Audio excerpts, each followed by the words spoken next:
Hello students, आप सभी का स्वागत है आज फिर नए सेशन में। आज हम लोग डिस्कस करने वाले हैं CCET 2023 सोशियोलॉजी पीजी के लिए सेशन है। लास्ट सेशन में हम लोगों ने देखा था कॉन्सेप्ट ऑफ क्राइम एंड डेविएंस। कुछ थ्योरीज थी क्राइम का कॉन्सेप्ट क्या था, कुछ थ्योरीज क्राइम की। तो मेजरली हम लोगों ने वो चीज़ें डिस्कस की थी। आज के सेशन में हम लोग मेजरली पढ़ेंगे क्राइम की कुछ इंपॉर्टेंट थ्योरीज को डिस्कस करने वाले हैं। ठीक है, चलिए।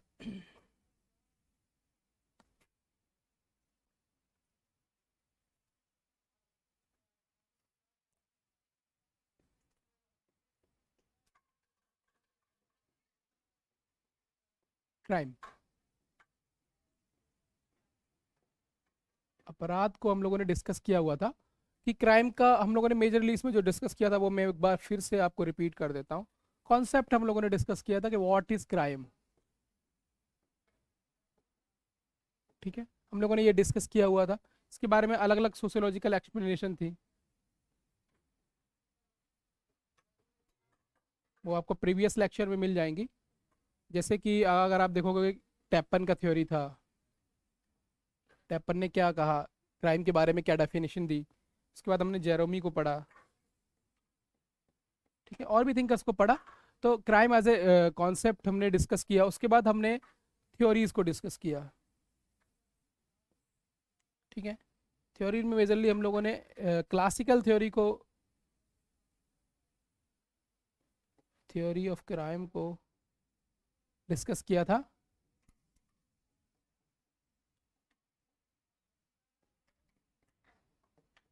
क्लासिकल थ्योरी ऑफ क्राइम को हम लोगों ने डिस्कस किया था। जैसे कि, है ना, मैंने आपको बताया था कि कौन कौन से थिंकर इस थ्योरी से रिलेटेड है।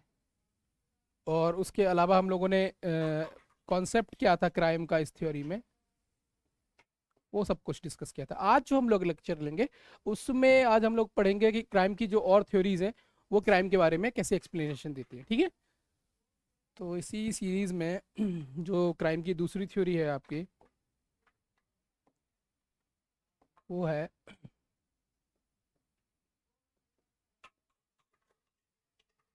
Biogenic theory. ठीक है, हिंदी में इसको कहते हैं जैव जनित,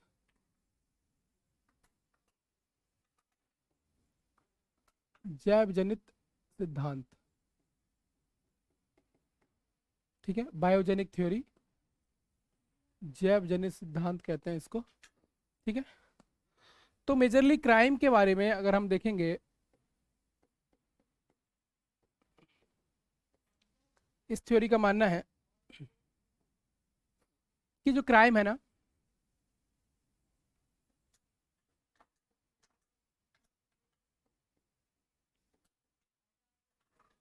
मोटिवेटेड बाई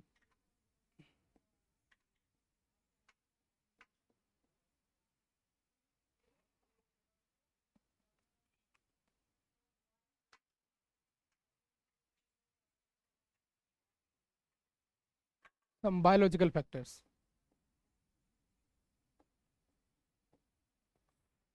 ठीक है, ये कहते हैं कि जो क्राइम है उसके पीछे जो सबसे बेजर रीजन है वो बायोलॉजिकल फैक्टर्स होते हैं। ह्यूमन बॉडी के कुछ बायोलॉजिकल फैक्टर्स होते हैं जो क्राइम के लिए मोटिवेशन देते हैं। ठीक है, हमारे कुछ बायोलॉजिकल फैक्टर वजह से हम मोटिवेट होते हैं टू डू क्राइम। ठीक है, हमारे कुछ जैविक तत्व होते हैं, वो हमें क्या करते हैं, प्रेरणा देते हैं कि हम क्या करें, क्राइम करें, अपराध करें। ठीक है, तो इसी को हम बायोजेनिक थ्योरी ऑफ क्राइम कहते हैं, जैविक सिद्धांत, जैव जनित सिद्धांत भी कहते हैं इसको। ठीक है, इस थ्योरी के बारे में आज हम लोग पॉइंट वाइज एनालिसिस देखेंगे, कुछ point.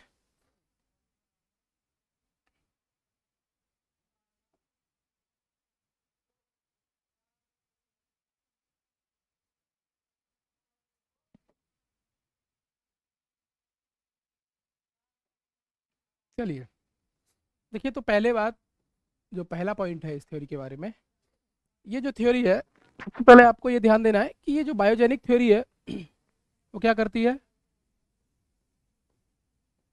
primarily dependent over the biological explanation.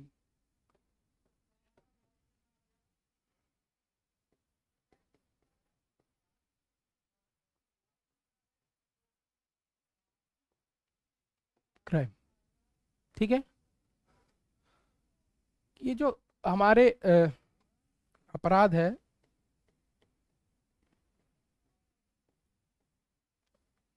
कि बायोलॉजिकल या जैविक व्याख्या करती है।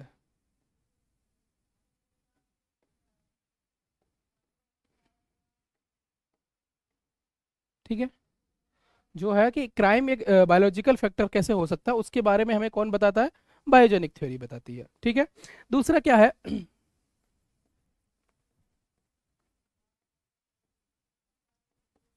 Supported by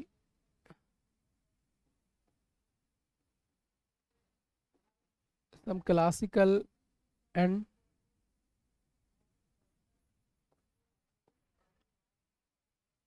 neoclassical thinkers। ठीक है, इस थ्योरी को कुछ क्लासिकल थिंकर्स ने और कुछ नियो क्लासिकल थिंकर्स ने भी सपोर्ट किया है। ठीक है, क्लासिकल थिंकर होता है हमारे प्राण शास्त्रीय, मैंने आपको उस दिन भी बताया था, प्राण शास्त्रीय विचारक। इसके और जो नियो क्लासिकल हैं वो होते हैं हमारे नव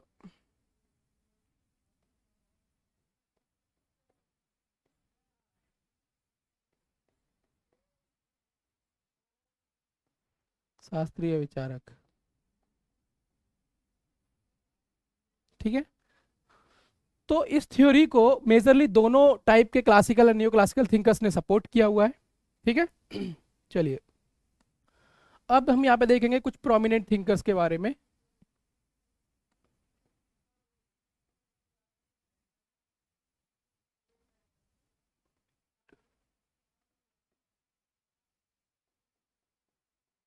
कुछ प्रोमिनेंट थिंकर्स जो इस थ्योरी से जुड़े हुए हैं, जिनके हो सकता है जिनका नाम आपसे पूछ लिया जाए एग्जाम में, सीयूसी 2023 सोशियोलॉजी में, वो आपसे पुट कर सकते हैं कि कौन सा 4 या 5 थिंकर के नाम दे देंगे, अब इनमें से XYZ ABC, अब इनमें से कोई भी थिंकर वो पूछ सकते हैं कि बायोजेनिक थ्योरी से कौन सा थिंकर रिलेटेड है। तो आपको अगर उनके सपोर्टर्स के बारे में नहीं पता होगा, है ना, सपोर्टर्स भी इनको आप कह सकते हैं, सपोर्टर्स।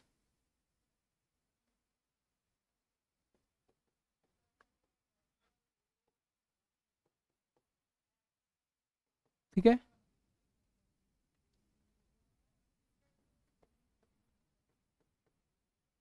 सिद्धांत समर्थक। ठीक है, तो इनमें कुछ मेजर नेम है जो मैं आपको बताऊंगा। चलिए, पहला है लम्ब्रोसो। ठीक है, ठीक है, ये नाम है लम्बोर्सो, जो इन्होंने इस थ्योरी को सपोर्ट किया, है ना, और इसको हम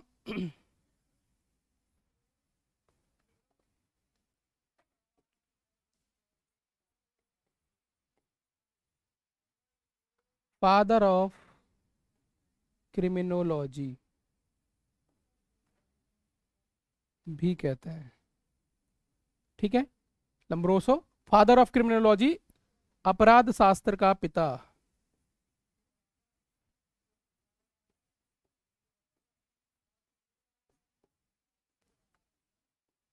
ये आपसे एग्जाम में डायरेक्टली भी पुट हो सकता है क्वेश्चन कि फादर ऑफ क्रिमिनोलॉजी हम किसको कंसीडर करते हैं। ठीक है, तो वो कौन है हमारे, ये है लम्बोर्सो, जिन्हें हम कहते हैं कि is a father of criminology. ठीक है, तो पहले थिंकर है ये। दूसरे थिंकर है जो इस थ्योरी को सपोर्ट करते हैं,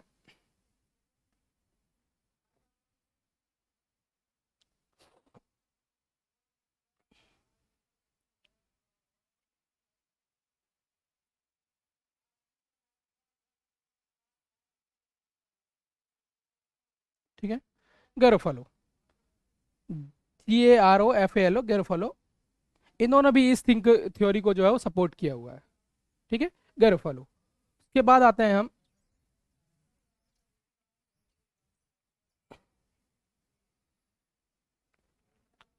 तीसरे थिंकर है जो इस थ्योरी से जुड़े हुए हैं। इनका नाम है फेरी।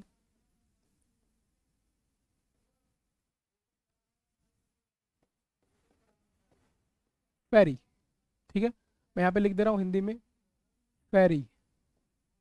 अब ये इनका हिंदी एंड इंग्लिश प्रोनाउंसिएशन कुछ डिफरेंस हो सकता है। ठीक है, ये सारे के सारे वेस्टर्न वर्ल्ड के थिंकर्स हैं।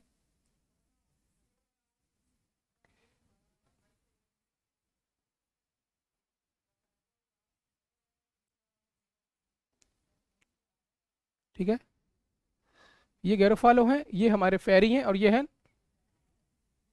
लम्ब्रोसो। ठीक है, उसके बाद एक नया थिंकर और है। इतने थिंकर्स काफ़ी हैं मेरे हिसाब से। अगर आप गैरोफालो को जान रहे हैं, गैरोफालो क्या है, लम्ब्रोसो कौन है, फेरी कौन है, ये आपको मेजरली ध्यान रखने कि इन्होंने इस थ्योरी का सपोर्ट किया है। ये मानते हैं कि जो क्राइम है वो क्या है, crime has the biological motivation.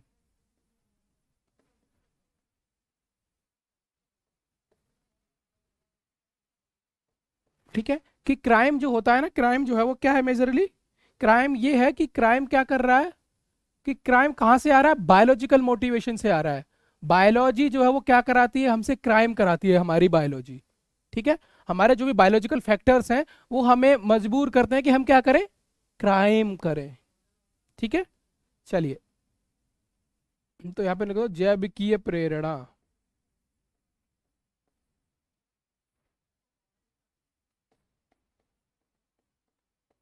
अपराध जो होता है उसके पीछे सबसे बड़ा कारण जो है वो क्या है, जैविकीय प्रेरणा है, बायोलॉजिकल मोटिवेशन होती है, जिसकी वजह से हम क्या करते हैं, क्राइम करते हैं। ठीक है, चलिए, तो ये हम लोगों ने कुछ पॉइंट्स देखे हैं। ये उसके कुछ प्रोमिनेंट थिंकर्स हैं जिनके बारे में आपको पता होना चाहिए। चलिए,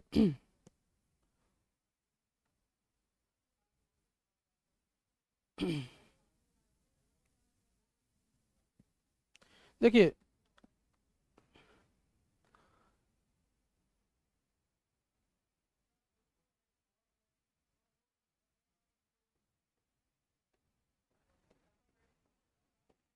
बोर्सो ने एक थ्योरी दी जिसके बारे में हम लोग जानेंगे। वो थ्योरी है theory of physical criminal type.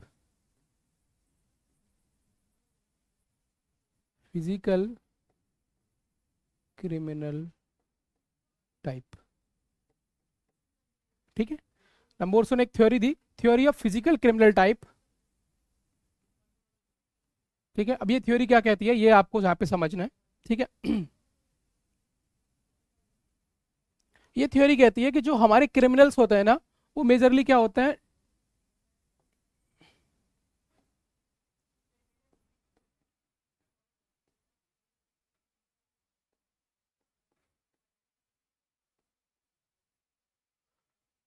Different physical traits के होते हैं।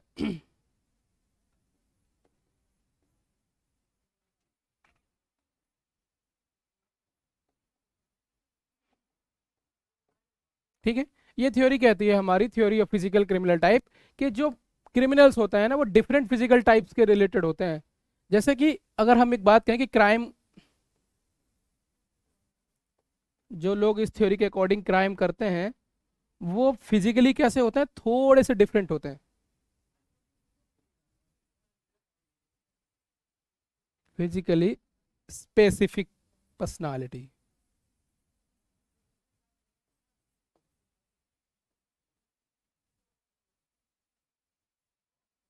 ठीक है, फिजिकली स्पेसिफिक पर्सनालिटीज होती हैं, ये दिखने में हमसे थोड़े से डिफरेंट हो सकते हैं। ठीक है, चलिए कैसे, देखिए, हो सकता है कि इनके जो हेयर हों, वो डिफरेंट हो हमसे। ठीक है। इनका जो नेल्स हो वो हमसे डिफरेंट हो। ठीक है। इनका बॉडी पोस्चर हो।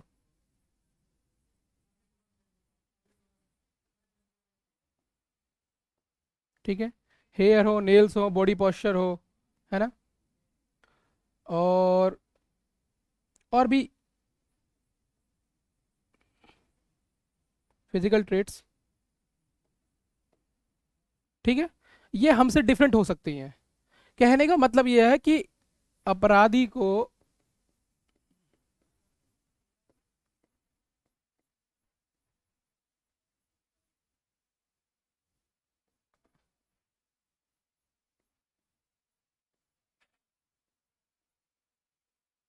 देखकर ही पहचाना जा सकता है।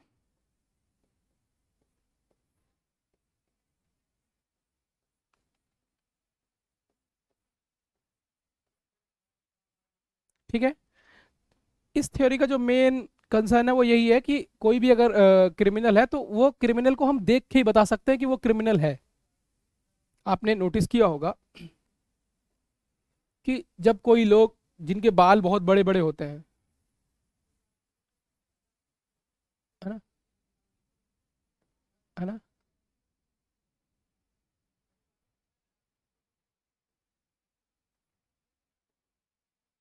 ठीक है।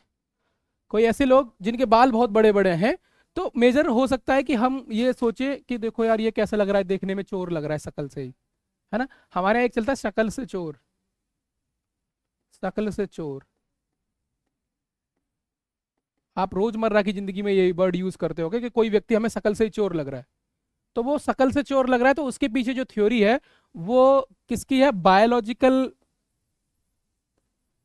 ट्रेट्स का डिफरेंस है हमारे अंदर उनके और हमारे बीच में। ठीक है। हम जो है वो क्या है, किसी व्यक्ति को देख के ये अंदाजा लगा ले कि ये क्रिमिनल हो सकता है। इसी थ्योरी को हमने बायोजेनिक एक्सप्लेनेशन कहा है।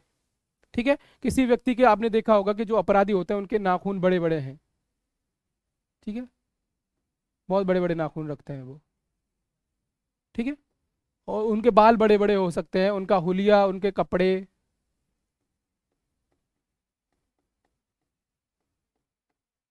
ठीक है।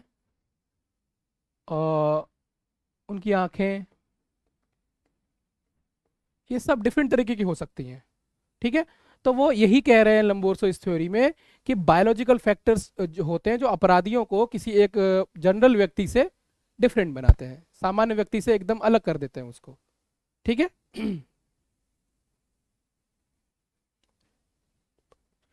यहाँ पे एक लाइन और आपको लिखना है आगे लंबोर्सो की थ्योरी में। Criminal is born,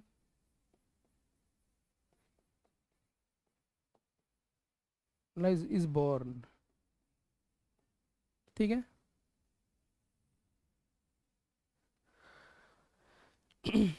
and identified with, identified with their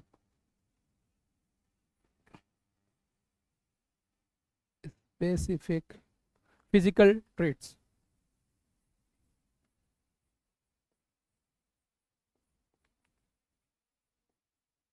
ठीक है। अपराधी कैसे होते हैं? Criminal is born and identify with his physical, specific physical traits. अपराधी कैसे होते हैं? पैदा होते हैं उन्हीं ट्रेट्स के साथ।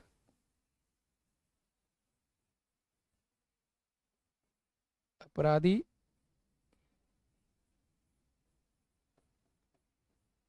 जन्मजात होते हैं एवं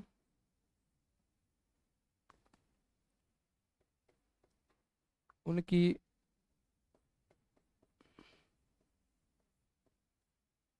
जैविकीय विशेषताओं से ही, विशेषताओं या भिन्नताओं, क्योंकि वो हम जैसे नहीं दिखते, थोड़े से हमसे उनसे अलग होते हैं, भिन्नताओं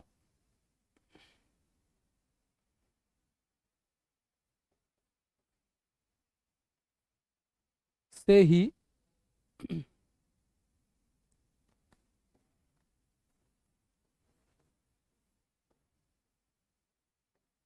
उनकी पहचान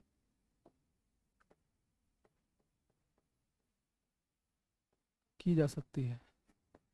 ठीक है, तो मतलब किसी व्यक्ति को देख के हम ये अंदाजा लगा ले ये क्रिमिनल है, तो ये इस थ्योरी के बारे में कौन बताता है हमें? इस चीज के बारे में बायोजेनेटिक एक्सप्लेनेशन ऑफ क्राइम हमें बता रहा है। ठीक है। चलिए, अब देखिए एक चीज यहाँ पे मैं आपको बता दूं, मैंने आपको सपोर्टर्स बता दिए, थ्योरी का कॉन्सेप्ट क्या है वो भी बता दिया। अब ये क्रिटिसाइज भी करेंगे इसको थोड़ा सा, है ना? तो अगर क्रिटिसिज्म की बात करें,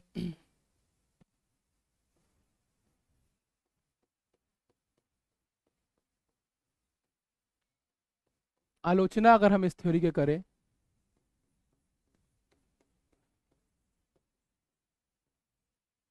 आलोचना में क्या हो सकता है? ये भी पूछ सकता है किसने इस थ्योरी को क्रिटिसाइज किया है, तो ये आपको आइडिया होना चाहिए। ठीक है, देखिए सबसे पहले बात, एक व्यक्ति आता है इसका नाम है चार्ल्स गोरिंग।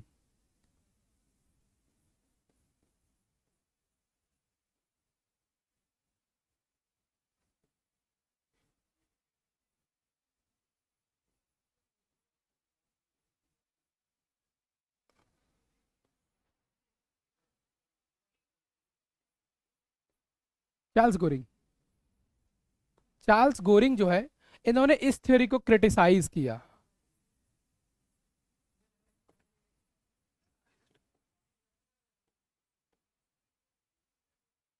ठीक है, क्रिटिसाइज दिस थ्योरी, उन्होंने इस थ्योरी की आलोचना की। चार्ल्स गोरिंग ने, उन्होंने बताया कि अगर आप कह रहे हैं कि फिजिकल ट्रेट्स को देख के हम बता सकते हैं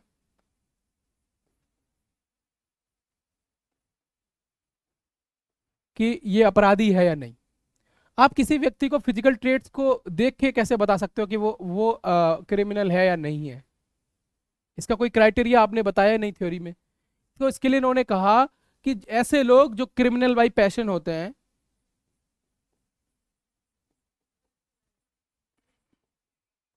क्रिमिनल बाई पैशन,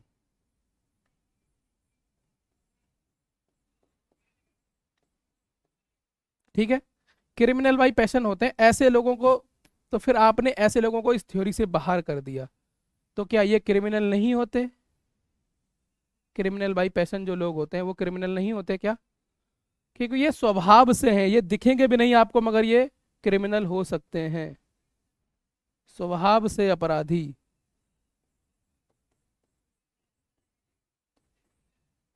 ठीक है, तो जब जो व्यक्ति स्वभाव से अपराधी है, ऐसे लोगों को तो आपने अपनी थ्योरी में रखा ही नहीं, क्योंकि आप तो ये कह रहे हो कि क्या होता है, क्रिमिनल्स जो होते हैं वो फिजिकल ट्रेट से हमें पता चल जाते हैं, देखने से पता चल जाता है कि ये क्रिमिनल है।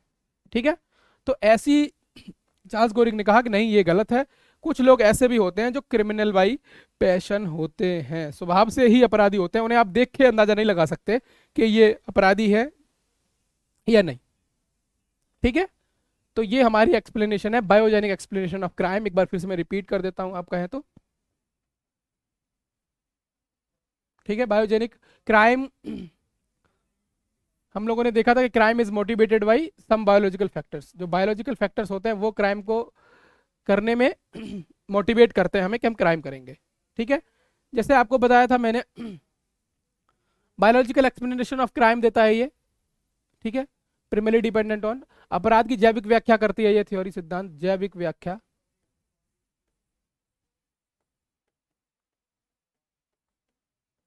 ठीक है, उसके बाद हम लोगों ने supported by some classical and non non neo classical thinkers, जो हमारे क्लासिकल थिंकर थे उनने किया इसको, और प्लस नियो क्लासिकल ने भी, इन दोनों तरीके के लोगों ने क्या किया, इसको सपोर्ट किया था। ठीक है, अब हम आ जाते हैं कुछ जो मेजरली हमारे प्रोमिनेंट थिंकर हैं, जिनमें हमने आपको बताया पहला लम्ब्रोसो, लम्ब्रोसो फादर ऑफ क्रिमिनोलॉजी भी कंसीडर किया जाता है उन्हें। ठीक है, अपराध शास्त्र का पिता भी कहा जाता है, ये क्वेश्चन पालतू क्वेश्चन है सीयूसीएट का।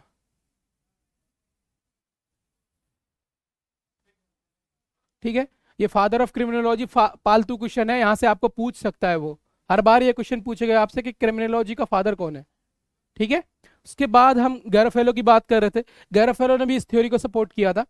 उसके बाद हम लोगों ने फेरी की बात की, फेरी। ठीक है, फेरी ने भी इस थ्योरी के सपोर्ट में कुछ आर्गुमेंट्स दिए, उनके बारे में जानने की हमें जरूरत नहीं है, बस हमें इस थ्योरी के बारे में जानना है ओवरऑल, ठीक है। उसके बाद आ जाते हैं हम जो क्राइम है वो क्या है हमारा, बायोलॉजिकल मोटिवेशन की वजह से है।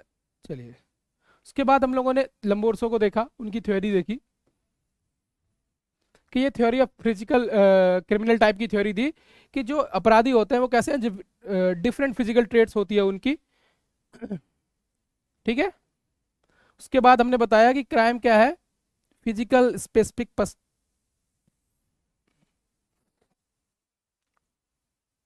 को भी कैरी करते हैं, इनके hair nails body postures physical traits, इन सारी चीजों को आप देख के अंदाजा लगा सकते हैं कि ये व्यक्ति अपराधी है या नहीं है, ठीक है। उसके बाद हम लोगों ने शकल से चोर, ये आप देखोगे कि हमारे यहाँ ये बहुत फेमस है, शकल से चोर कोई दिखता है कि देखो अगर कोई पॉकेट मार होगा तो वो दूर से आप कहोगे किसी को कि देखो जो शकल से ही पॉकेट मार लग रहा है ना। तो हम ऐसा क्यों कह रहे हैं, क्योंकि हम जान रहे हैं कि वो देखने में उसका अटायर हमसे थोड़ा सा डिफरेंट है। हो सकता है उसके कपड़े हमारे जितने अच्छे नहीं है, हो सकता है उसके नेल्स बड़े बड़े हों, उसके हेयर बड़े बड़े हों, बॉडी पोस्चर ठीक ना हो, देखने में उतना नॉर्मल ना लग रहा हो, नॉर्मल बिहेव ना कर रहा हो, तो हम उसको कह देंगे देखो ये शकल से चोर लग रहा है ना। तो इसलिए इस थ्योरी को उन्होंने डिफाइन किया था कि आप फिजिकल एट्रीब्यूट्स या फिर फिजिकल ट्रेट्स को देख के ही बता पाओ कि ये क्रिमिनल है या नहीं, इसी को कहते हैं बायोजेनिक एक्सप्लेनेशन ऑफ क्राइम, ठीक है। यहाँ तक सभी को क्लियर है, ठीक है। ये क्रिमिनल बाई पैशन, फिर इसको क्रिटिसाइज किया चार्ल्स गोरिंग ने।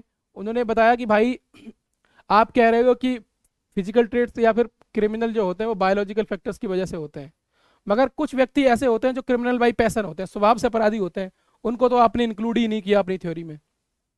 तो ये इस थ्योरी का क्रिटिसिज्म था, ठीक है। चलिए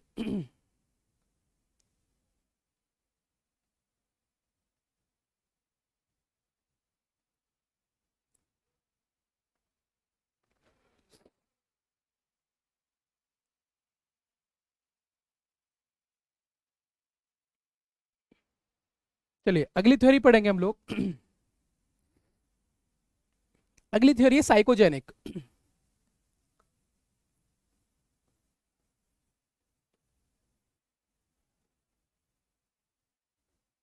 साइकोजेनिक थ्योरी ऑफ क्राइम, ठीक है। साइकोजेनिक, ये हिंदी मीडियम वालों को थोड़ा सा दिक्कत होती है, इसलिए मैं बाइलिंगुअल मीडियम ही प्रेफर करता हूँ अपनी क्लासेस में, कि हम हिंदी वालों को भी बराबर कंटेंट दे पाएं, जिससे उन्हें कहीं दिक्कत ना हो, क्योंकि ये सेक्शन जनरली आप लोगों को देखने को नहीं मिलता है हिंदी में, ठीक है। तो हम लोग ट्राई कर रहे हैं कि हिंदी में भी ये बताया जाए आपको। देखिए साइकोजेनिक थ्योरी है, इसको हम बोलते हैं मनोजन्य,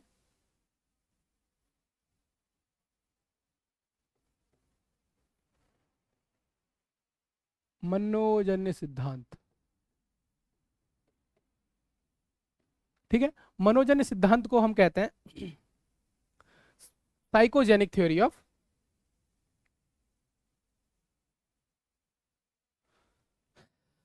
क्राइम। चलिए इसमें देखते हैं क्या होता है। देखिए ये जो मेन थिंक इस थ्योरी का जो मेन आइडिया है, वो ये कह रहे हैं कि crime is the result of crime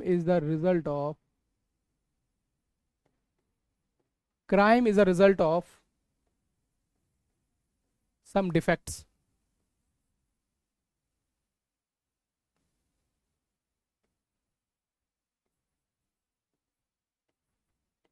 in the personality,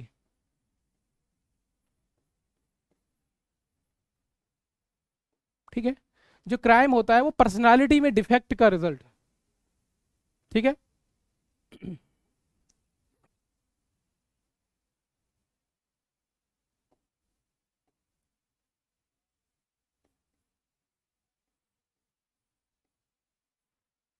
अपराध जो है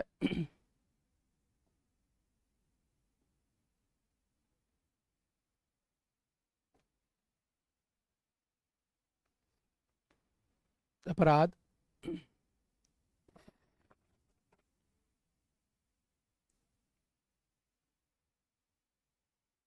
give me 1 second,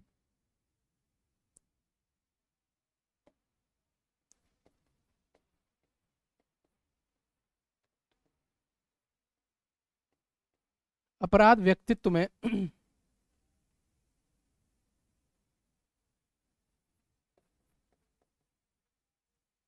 किसी दोष का परिणाम है, परिणाम है दोष या खोट कह सकते हो आप इसको, कि हमारी पर्सनालिटी में कोई डिफेक्ट है। ठीक है, हमारी जो अपराध जो है, क्राइम जो है, वो क्या है, हमारी पर्सनालिटी मेकिंग जब हो रही थी तो उसमें कुछ डिफेक्ट रह गया, इसकी वजह से हम अपराधी बनते हैं, क्रिमिनल बनते हैं।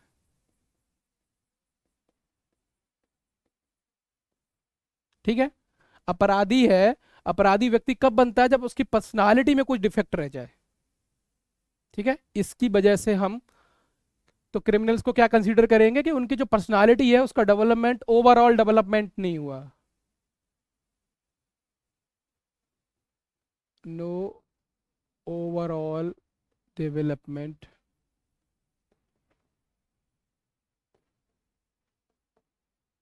ठीक है,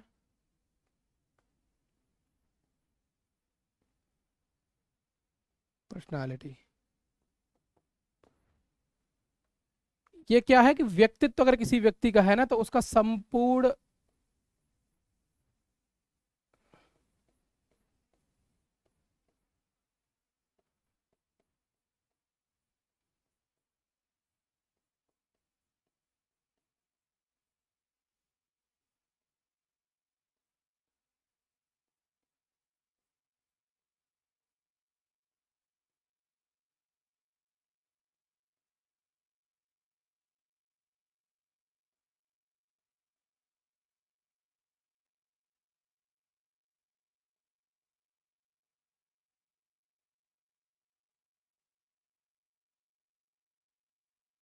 ठीक है, क्योंकि जो अपराध है ना, जो क्राइम है, वो क्यों हो रहा है कि हमारी पर्सनालिटी का कंप्लीटली डेवलपमेंट नहीं हो पाया, ओवरऑल डेवलपमेंट नहीं हो पाया, संपूर्ण विकास नहीं हो पाया हमारे व्यक्तित्व का। इसलिए हम क्या बन जाते हैं, इसीलिए हम क्या बन जाते हैं, अपराधी बन जाते हैं। अगर हमारे व्यक्तित्व का संपूर्ण विकास हो गया होता तो कोई भी व्यक्ति, अगर आपकी पर्सनालिटी ठीक तरीके से डेवलप हुई होती तो आप क्रिमिनल नहीं होते। ठीक है, किसी व्यक्ति की पर्सनालिटी, अगर उसकी सोशलाइजेशन अच्छे से तरीके हुआ, उसकी अच्छी पर्सनालिटी है, तो इसके बाद के चांसेस कम है कि वो क्रिमिनल होगा। ठीक है, चलिए मैं आपको यहाँ पे आगे बताता हूँ इस थ्योरी के बारे में। ये कह रहे हैं कि पर्सनालिटी डेवलपमेंट, किसी व्यक्ति की पर्सनालिटी,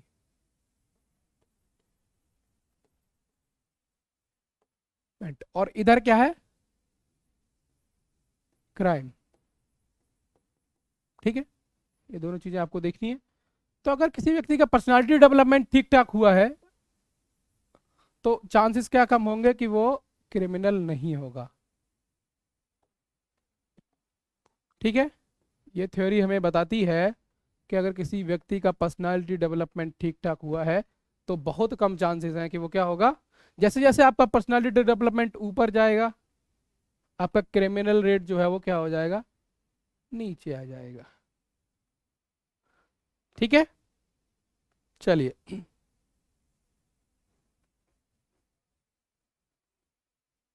देखिए दूसरा पॉइंट,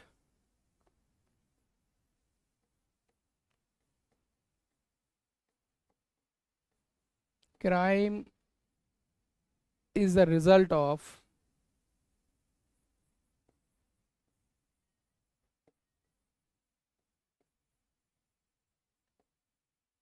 मेंटल डिसऑर्डर।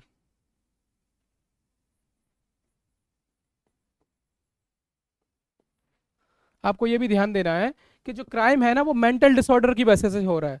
अगर व्यक्ति कोई क्राइम कर रहा है तो हो सकता है कि वो मेंटली डिस्टर्ब हो। ठीक है, तो ये भी आपको यहाँ पे दूसरा पॉइंट है इस थ्योरी का, कि crime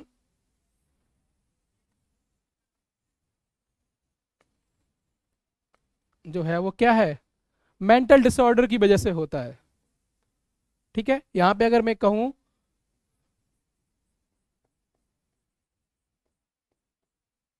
crime is a result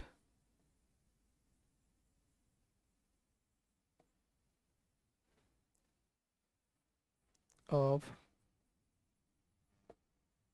mental disorder. ठीक है, जो क्राइम है वो क्या है, अपराध क्या है, मानसिक संतुलन का खो जाने की वजह से अपराध हुआ है। ठीक है, मैं यहाँ पे लिख देता हूं, अपराध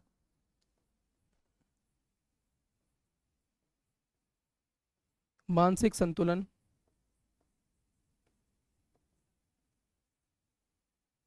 के ठीक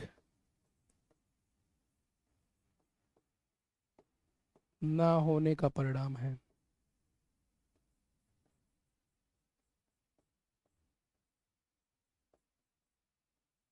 ठीक है, इनका साफ कहना है कि अगर कोई व्यक्ति क्राइम कर रहा है तो इसकी बहुत ज्यादा पॉसिबिलिटी है कि वो मेंटली डिस्टर्ब है।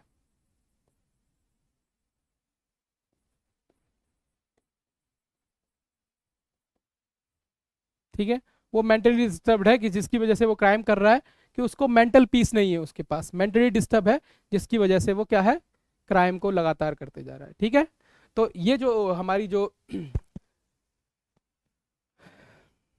साइकोजेनिक एक्सप्लेनेशन है वो क्या कह रही है, वो यही कह रही है कि भाई क्राइम जो है वो हम मेंटल डिसऑर्डर की वजह से करते हैं।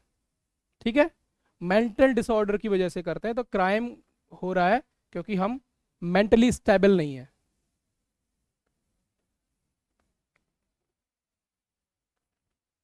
मेंटली स्टेबल अगर कोई व्यक्ति होगा तो वो क्राइम कम करेगा, और मेंटली अनस्टेबल अगर होगा व्यक्ति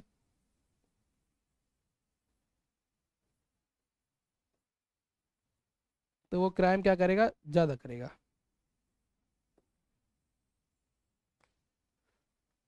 ठीक है, तो ये सारे लोग ये पॉइंट्स को ध्यान में रखेंगे कि जो हमारी साइकोजेनिक थ्योरी है वो किसके, क्राइम के किस एस्पेक्ट पे ज्यादा ध्यान दे रही है।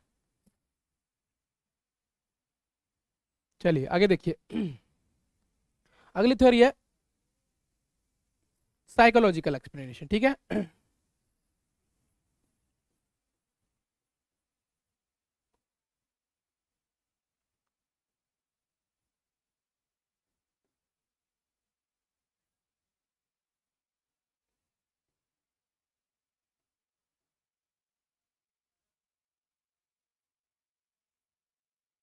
ठीक है,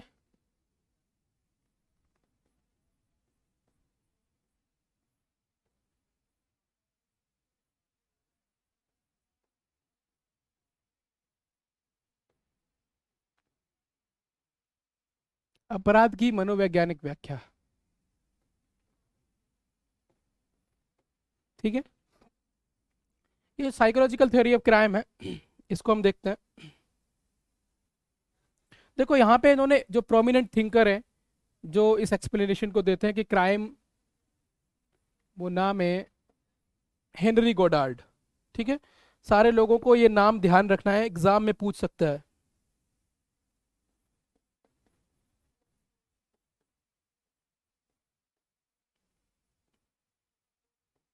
ठीक है, हेनरी गोडार्ड, ये आपको नाम याद रखना है।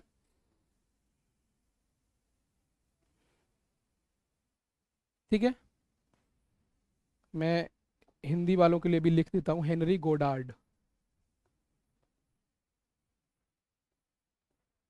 हेनरी गोडार्ड, हेनरी गोडार्ड जो है, उन्होंने इस कॉज को सपोर्ट किया था कि जो क्राइम है ना वो साइकोलॉजिकल होता है।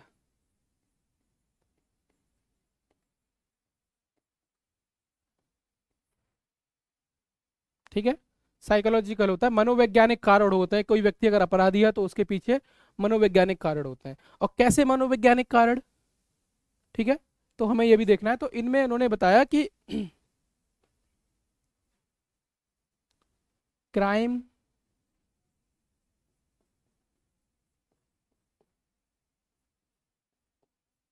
Is a result of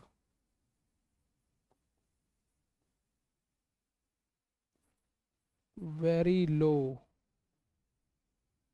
IQ. ठीक है, कि जो क्राइम होता है ना वो बहुत कम आईक्यू होने की वजह से होता है। ठीक है, क्राइम जो है वो क्या है, हमारा आईक्यू अगर किसी व्यक्ति का कम है तो हो सकता है कि वो क्या होगा, क्रिमिनल होगा। ठीक है,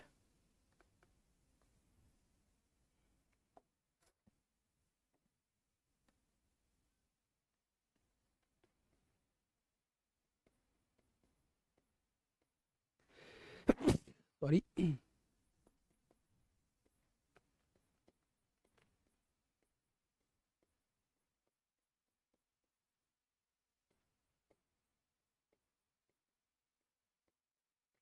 आईक्यू तो सारे लोग समझते ही है ना, इंटेलिजेंस क्वाड्रेंट्स।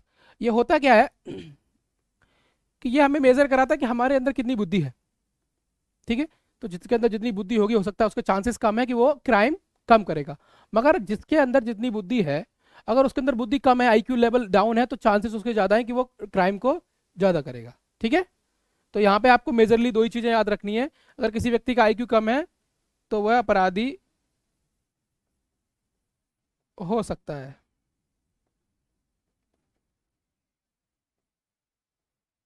ठीक है, हेनरी गोडार्ड ने एक्सप्लेनेशन दी है। हेनरी गोडार्ड, ये नाम याद रखिए। और क्राइम जो होते हैं, crime is due to,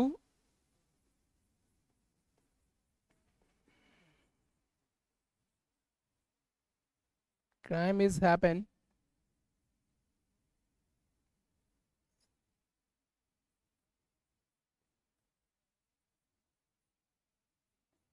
due to low IQ. ठीक है, लो आईक्यू होने की वजह से क्या होता है, अपराध होते हैं। ठीक है, अब देखिए एक बात और, मैंने अभी आईक्यू की बात की, अगर आपका आईक्यू हाई है तो उतने ही चांसेस होंगे कि आप क्राइम जो करेंगे, आप क्रिमिनल, आपके क्रिमिनल होने के चांसेस जो हैं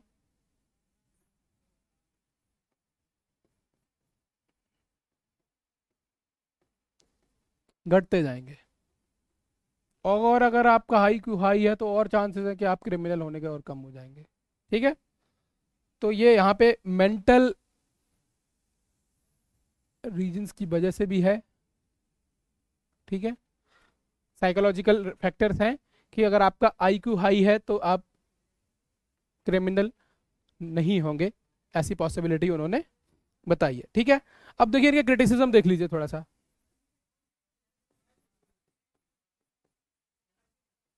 क्रिटिसिज्म में, आलोचना में अगर हम देखेंगे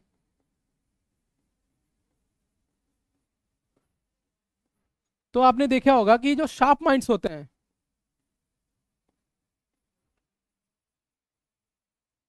वो ज्यादा बन रहे हैं आजकल के जमाने में। टेररिस्ट, है ना, क्रिमिनल्स। ठीक है, बहुत बहुत ज्यादा साइबर क्राइम कर रहे हैं। जो साइबर क्राइम कर रहा है वो इसका एकदम बहुत एग्जाम्पल है, बहुत बढ़िया एग्जाम्पल है इस थ्योरी को क्रिटिसाइज करने का।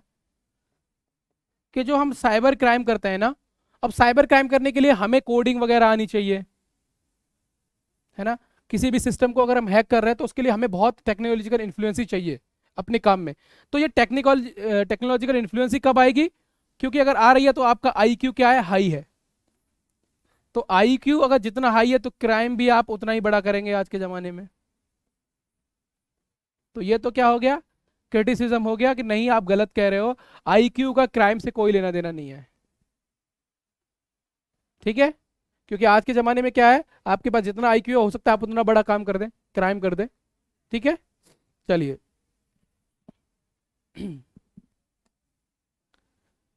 अगला है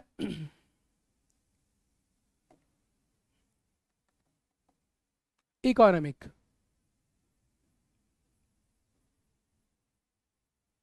इकोनॉमिक एक्सप्लेनेशन ऑफ क्राइम। ठीक है,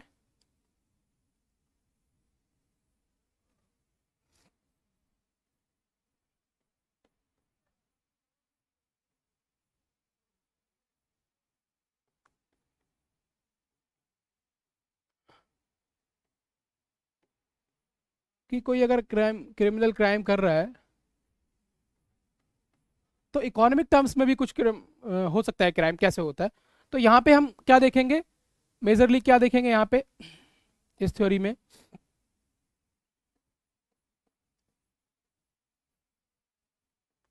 इकोनॉमिक एस्पेक्ट ऑफ क्राइम देखेंगे।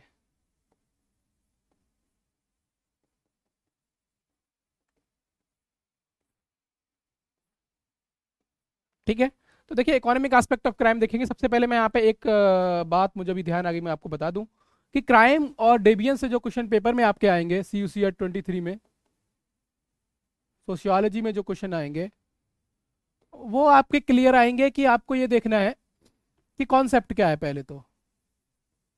ठीक है, दूसरा क्या है, थ्योरीज। थ्योरी से क्वेश्चन पूछेगा, सिद्धांत से पूछेगा, और क्राइम की अवधारणा से प्रश्न पूछेगा। ठीक है, उसके अलावा कुछ क्रिटिसिज्म पूछ सकता है, आलोचना, है ना, थिंकर्स के बारे में पूछ सकता है, कौन कौन से विद्वान जो है किस थ्योरी को सपोर्ट करते हैं, ये पूछ सकता है क्राइम से। ये 4-5 चीजें क्राइम से आपसे पूछी जा सकती है एग्जाम में। क्राइम का कॉन्सेप्ट क्या है, डेफिनेशंस, परिभाषाएं पूछी जा सकती हैं। हम लोगों ने ये सारे पॉइंट डिस्कस किए हुए हैं। ठीक है, परिभाषाएं पूछ सकता है, वो आपसे कॉन्सेप्ट पूछ सकता है, क्राइम क्या होता है, थ्योरीज पूछ सकता है, क्रिटिसिज्म पूछ सकता है, और कौन कौन से थिंकर ने क्या क्या थ्योरी दिया ये भी पूछ सकता है। ठीक है, चलिए, तो इकोनॉमिक थ्योरी ऑफ या फिर इकोनॉमिक एक्सप्लेनेशन ऑफ जो क्राइम है उसमें हम मेजरली डिस्कस करेंगे इकोनॉमिक एस्पेक्ट ऑफ क्राइम, कि इकोनॉमी और क्राइम का क्या कनेक्शन है।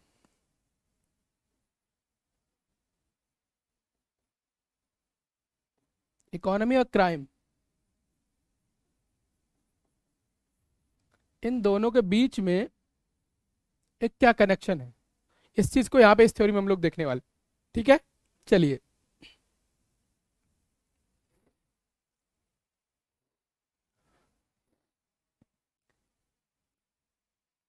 पहला पॉइंट है, this explanation,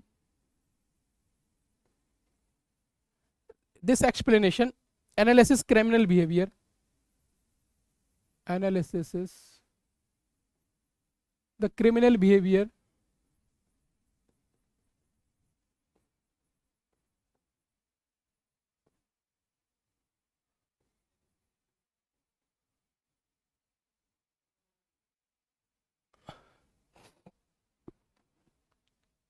in terms of the economic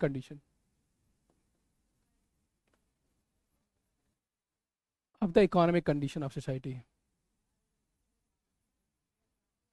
economic conditions,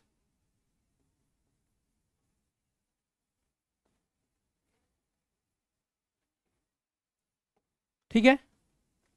अपराध जो है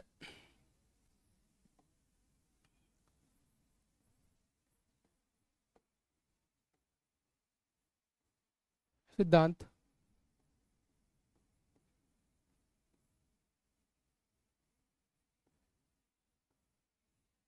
अपराध की व्याख्या,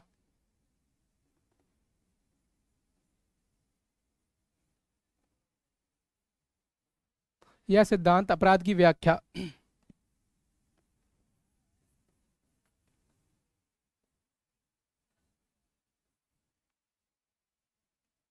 समाज की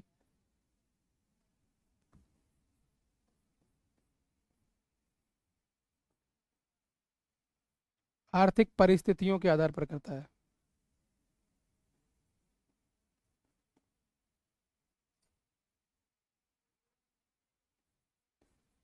आर्थिक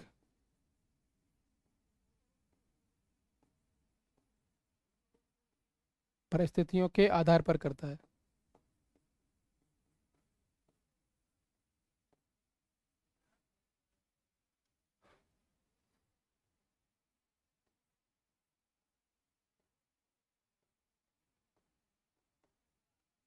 ठीक है, तो देखिए यहाँ पे ये कह रहे हैं कि इकोनॉमी में और हमारे क्राइम में क्या रिलेशन है, इसको हम इसके थ्योरी के बेस पे देखेंगे। ठीक है, अपराध की व्याख्या कैसे होगा कि जो इकोनॉमिक कैसी है उस सोसाइटी की, है ना। इकोनॉमी अगर अच्छी है तो क्राइम कैसा होगा, इकोनॉमी अगर बुरी है तो क्राइम कैसा होगा। इसकी एक्सप्लेनेशन हम इकोनॉमिक टर्म्स पे देखेंगे, क्राइम की एक्सप्लेनेशन, ठीक है। चलिए,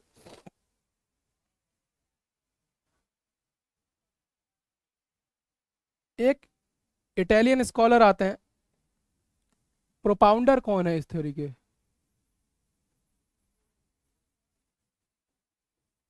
जन्मदाता कौन है?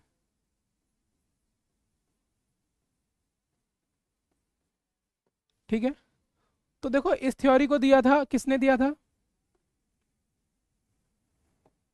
एक इटालियन स्कॉलर है, एक इटालियन विद्वान, इनका नाम है फॉरनासरी। ठीक है,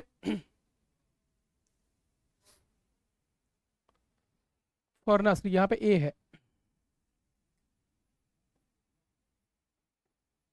ठीक है, इन्होंने इस थ्योरी को दिया था कि एक क्राइम जो होता है उसका इकोनॉमी के साथ कनेक्शन होता है कुछ ना कुछ।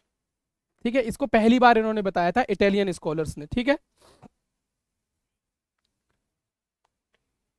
1884 में इन्होंने ये थ्योरी दी थी, 1884 में इस थ्योरी को प्रोपाउंड किया था, और उन्होंने बताया था देयर इज अ लिंक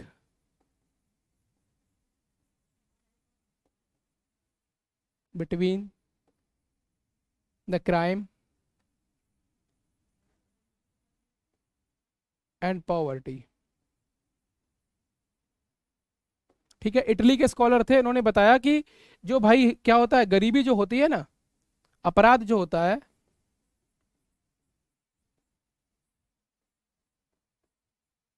एवं गरीबी के बीच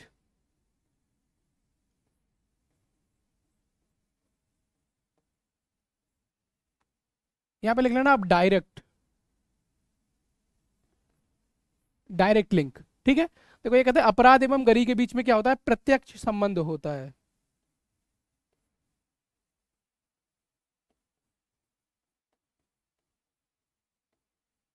ठीक है, मतलब अगर जितनी गरीबी है, कहने का मतलब है अगर गरीबी हाई है तो क्राइम भी कैसा होगा, हाई ही होगा। पॉवर्टी अगर हाई है तो इस एक्सप्लेनेशन के अनुसार पॉवर्टी अगर हाई है तो हमारा क्राइम भी हाई होगा। ठीक है, चलिए,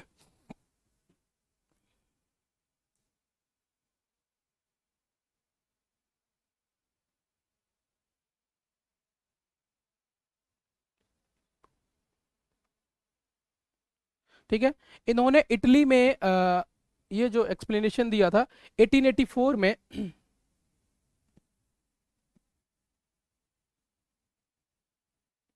1884 में ये एक्सप्लेनेशन देते हुए इन्होंने कहा कि देखिए कि जो पॉवर्टी है ना और क्राइम, ये डायरेक्टली लिंक्ड है, अगर ये बढ़ेगा तो ये भी बढ़ेगा। इन्होंने एक स्टडी की, है ना, 60%, 60% इटली की पॉपुलेशन की स्टडी की, जो कैसी थी, पुअर पॉपुलेशन थी, पुअर पॉपुलेशन। ठीक है, 60% इटली की पॉपुलेशन कैसी थी, पुअर थी। अब इटली में जितने क्रिमिनल्स थे उनमें से 80 to 85% belongs to this category,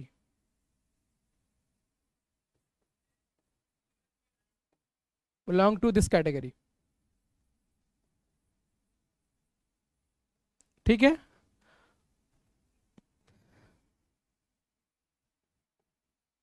80 से 85% क्या कर रहे थे,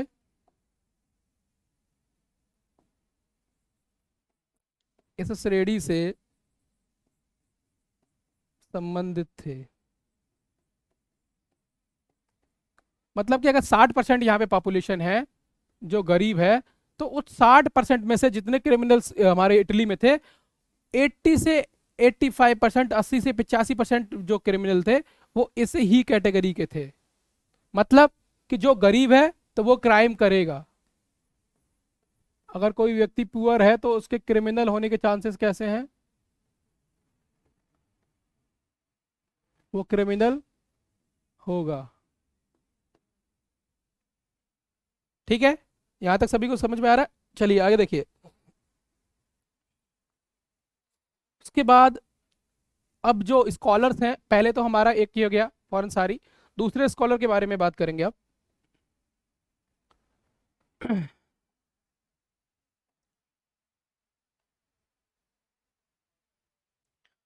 अब एक दूसरे जो प्रोपाउंडर हैं इस थ्योरी के, वो हैं बॉन्गर।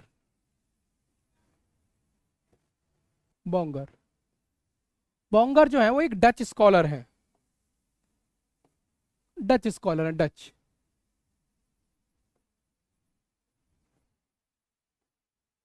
ठीक है, डच स्कॉलर थे। इन्होंने, बॉन्गर ने बताया कि देखिए भाई, इकोनॉमी जो होती है ना,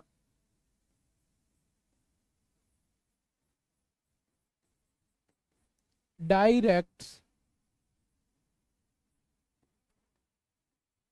रिलेट्स टू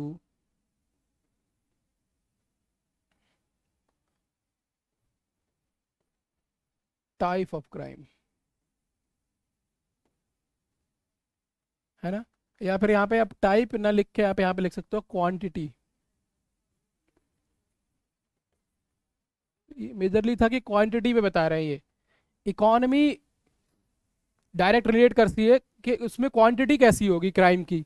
अगर वो इकोनॉमी अपर ग्रेड की है तो हो सकता है कि क्या होगा, क्राइम कम होगा, और लोअर ग्रेड की इकोनॉमी है तो क्राइम ज़्यादा होगा। ठीक है, चलिए। इन्होंने एक चीज़ और बताई आपको, दूसरा पॉइंट जो इनका थ्योरी का था, कि क्राइम जो होता है ना,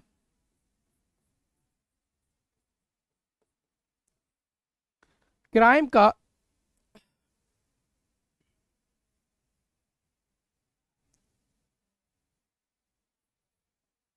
has a direct relationship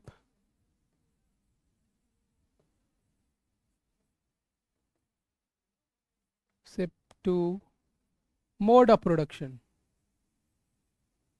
mode of production.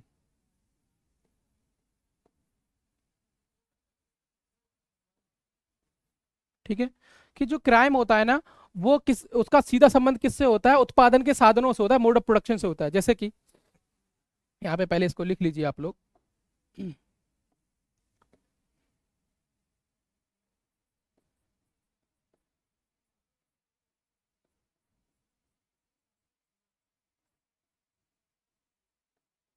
अपराध का प्रत्यक्ष संबंध उत्पादन के साधनों से होता है।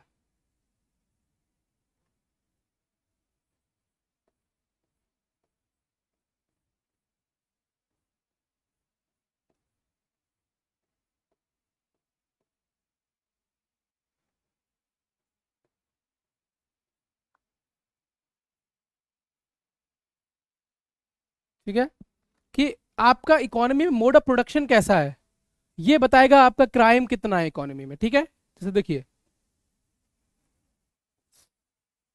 अगर हम यहाँ पे कहें कि मोड ऑफ प्रोडक्शन,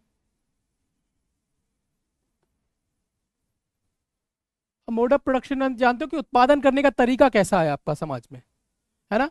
अगर आपका उत्पादन करने का तरीका समाज में कैसा होगा, अगर हमारा उत्पादन करने का जो भी चीज़ हम प्रोड्यूस कर रहे हैं, अगर वो टेक्नोलॉजिकल होगा, मॉडर्न होगा, इनोवेटिव होगा, तो मोड ऑफ प्रोडक्शन हमारा अगर इनोवेटिव है, टेक्निकल है, ठीक है, तो चांसेस कम क्या हो जाएंगे कि हमारा क्राइम कैसा होगा?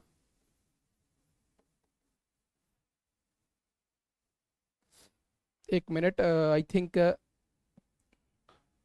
यहाँ पे जो ये डायरेक्ट शब्द है इसको आप हटा दीजिए।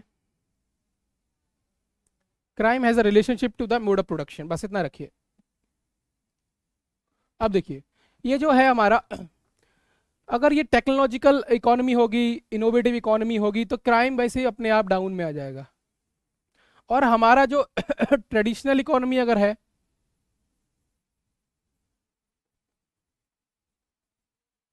इकोनॉमी अगर है, तो क्राइम जो है वो कैसा होगा,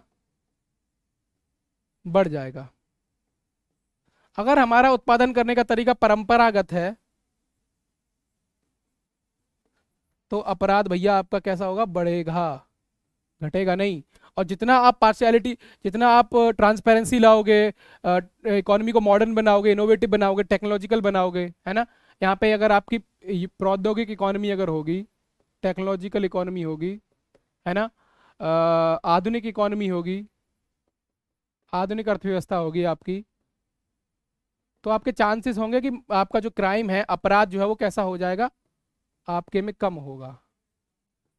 देखिए, वो भी यही बात कर रहे हैं इकोनॉमिक कंडीशन से, कि अगर प्रौद्योगिक इकोनॉमी है, आधुनिक इकोनॉमी है, मॉडर्न है, तो पॉवर्टी कैसी होगी, कम होगी, गरीबी कम होगी। तो जब गरीबी कम होगी, तो ऑब्वियसली क्या होगा, क्राइम कम हो जाएगा। और अगर हमारा ट्रेडिशनल है सेटअप, मोड ऑफ प्रोडक्शन, उत्पादन करने के तरीके हमारे परंपरागत हैं, ट्रेडिशनल है, तो पॉवर्टी बढ़ जाएगी आपकी। तो जब यहाँ पे अगर आपकी पॉवर्टी बढ़ेगी, तो ऑब्वियस सी बात है कि यहाँ पे क्राइम भी आपका क्या होगा, बढ़ जाएगा। ठीक है।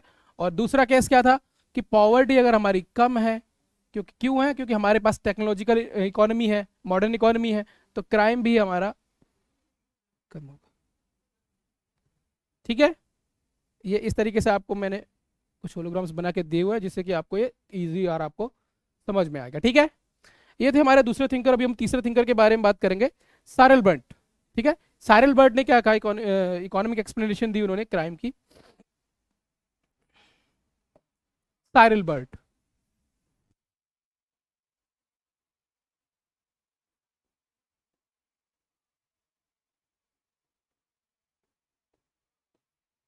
साइरल बर्ट क्या कहते हैं, मैं यहाँ पे लिख दे रहा हूँ, साइरल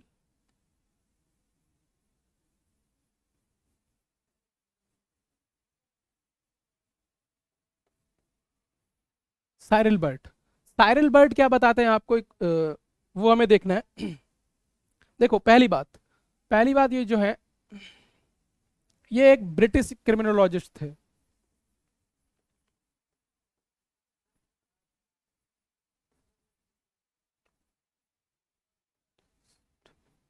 ठीक है।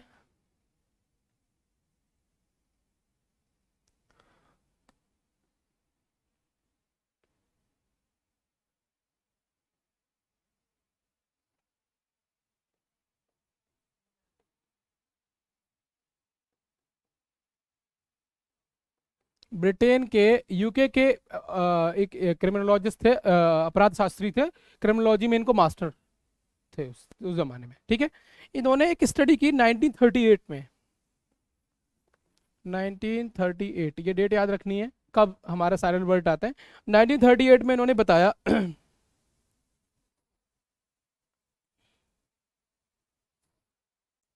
कि जो जुवेनाइल डेलिक्वेंसी होती है,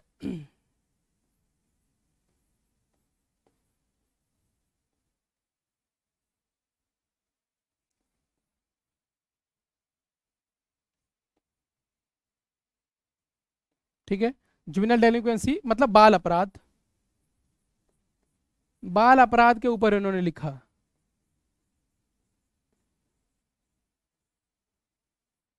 ठीक है। बाल अपराध के ऊपर उन्होंने लिखा, इन्होंने कहा कि जो जुवेनाइल डेलिक्वेंसी होती है, उनमें से 19% ऐसे होते हैं, 19% बिलोंग्स टू एक्सट्रीमली पुअर।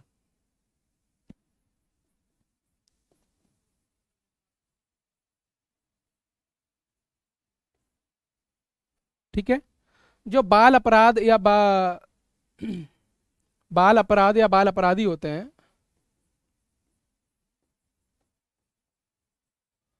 उनमें से 19% ऐसे होते हैं जो गरीब होते हैं।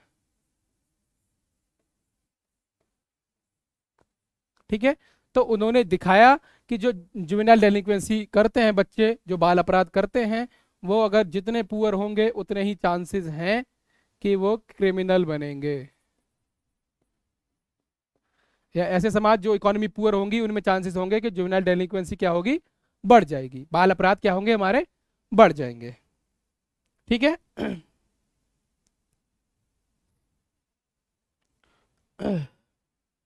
कार्ल मार्क्स ने भी थोड़ा सा बताया कि इकोनॉमिक डिटर्मिनिज्म के बारे में बात की थी उन्होंने।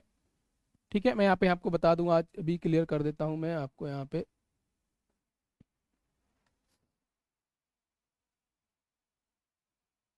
चलिए देखिए, कार्ल मार्क्स ने जो बात की थी वो इकोनॉमिक डिटर्मिनिज्म की थी।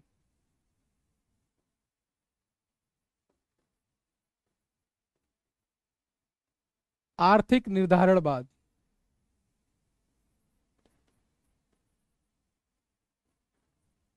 आर्थिक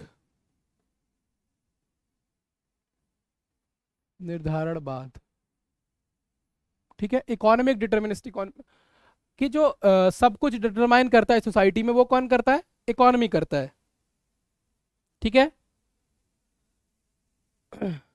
तो उन्होंने बताया कि देखो, अगर आपकी इकोनॉमी प्राइवेट होगी, अगर आपकी इकोनॉमी कैसी है, प्राइवेट है, व्यक्तिगत है, कैपिटलिस्ट है ना, तो ये क्या करेगी, ये प्राइवेट इकोनॉमी जो है ना वो क्या इंक्रीज करेगी, पॉवर्टी इंक्रीज करेगी। पॉवर्टी, गरीबी को क्या करेगी, बढ़ा देगी ये। ठीक है। और आपको सीधी सी बात पता चल गई है कि जब पॉवर्टी इंक्रीज होती है, पॉवर्टी जब इंक्रीज होती है, गरीबी जब बढ़ती है, तो क्राइम भी क्या होता है, इंक्रीज हो जाता है, बढ़ जाता है,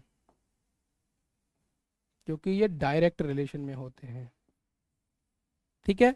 तो कार्ल मार्क्स का कहना यह था कि जितने हम प्राइवेट या कैपिटलिस्ट इकोनॉमी की तरफ बढ़ेंगे, क्राइम्स उतने ही बढ़ते चले जाएंगे।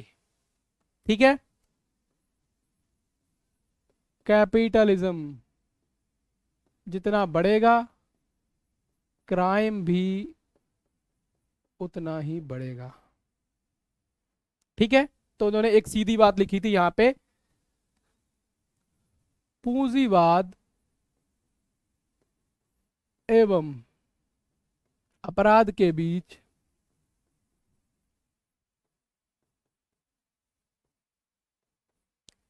एक प्रत्यक्ष संबंध होता है।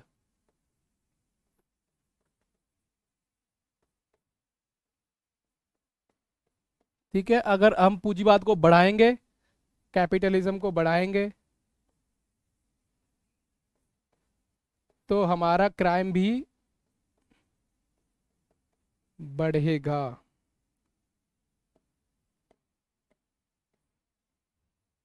ठीक है, क्योंकि देखो मोड ऑफ प्रोडक्शन यहाँ पे चेंज हो जाएगा, ट्रेडिशनल मोड ऑफ प्रोडक्शन। अब ये थोड़ा सा उधर चले गए, कहा ये किसके अपोजिट हो जाएंगे, अगर आप देखेंगे तो किसके अपोजिट है ये, बॉन्गर के। वो कह रहे हैं कि यही मॉडर्न करोगे तो मॉडर्न कम हो जाएगा, मगर ये कह रहे हैं कि जितना आप कैपिटलिज्म में बढ़ाते चले जाओगे उतना ही क्राइम बढ़ता चला जाएगा। ठीक है। अब क्रिटिसिज्म करने की कोई ज़रूरत नहीं है, इतना काफ़ी है इकोनॉमिक थ्योरी में हमें जानने के लिए। अभी हम लोग पढ़ेंगे आगे ज्योग्राफिकल। ठीक है।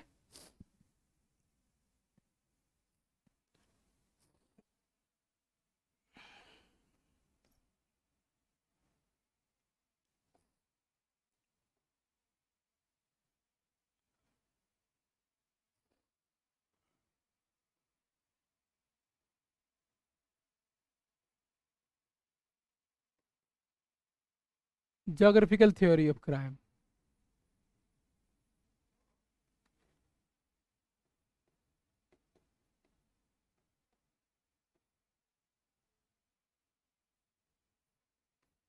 चलिए ज्योग्राफिकल थ्योरी ऑफ क्राइम में देखेंगे ज्योग्राफिकल थ्योरी क्या कहती है ना।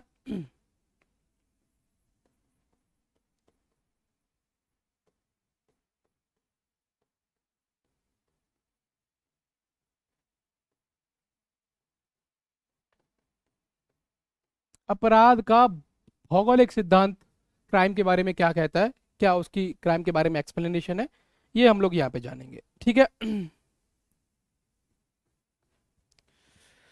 चलिए देखिए, ये थ्योरी जो है वो सीधी सी कह रही है कि जो क्राइम होता है ना, क्राइम क्राइम जो हमारा है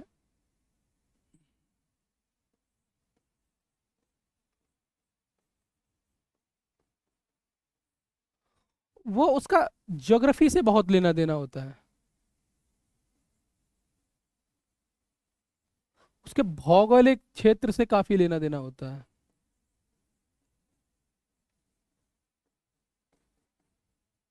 ठीक है। अपराध का ज्योग्राफी से काफी कुछ लेना देना है, ये यहाँ पे हमें समझना है, ठीक है। चलिए, ठीक है। देखिए,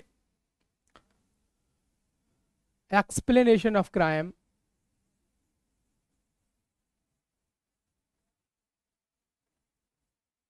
crime on the geographical basis,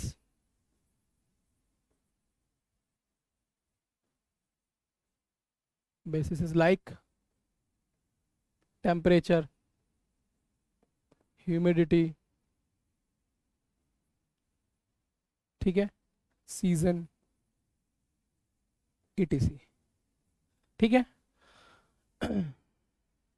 ये जो थ्योरी है वो क्या करती है, क्राइम को ज्योग्राफिकल बेसिस पे बताती है, ज्योग्राफिकल बेसिस पे बताती है कि क्राइम किस तरीके से उसकी व्याख्या करती है, क्राइम की व्याख्या करती है किस आधार पे,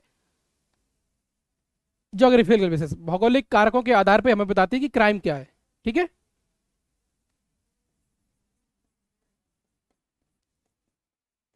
भौगोलिक आधार पर अपराध की व्याख्या,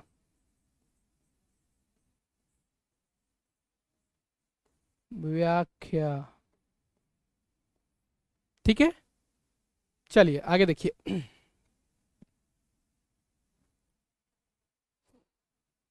यहाँ पे कुछ प्रोमिनेंट थिंकर के बारे में मैं पहले आपको बताऊंगा।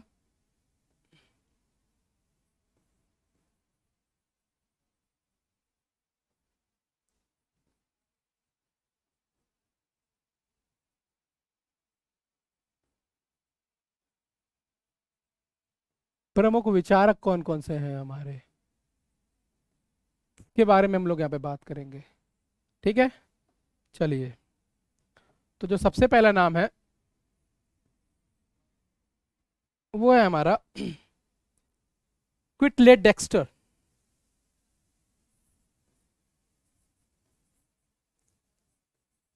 क्विटलेट, DEXTER, ठीक है। क्विटलेट डेक्स्टर ने ज्योग्राफिकल एक्सप्लेनेशन ऑफ क्राइम दिया था, ठीक है। चलिए, अगले Montesquieu,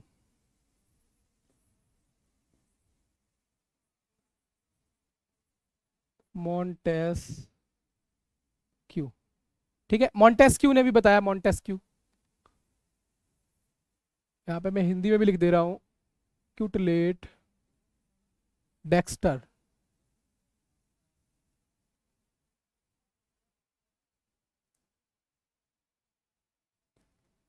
Dexter, Quetelet Dexter, Montesquieu, Montesquieu, ठीक है। मॉन्टेस्क्यू ने भी ज्योग्राफिकल एक्सप्लेनेशन दी थी। चलिए, उसके बाद है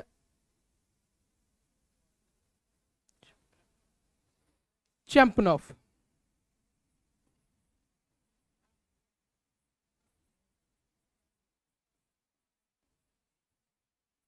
ठीक है, चैंपनॉफ,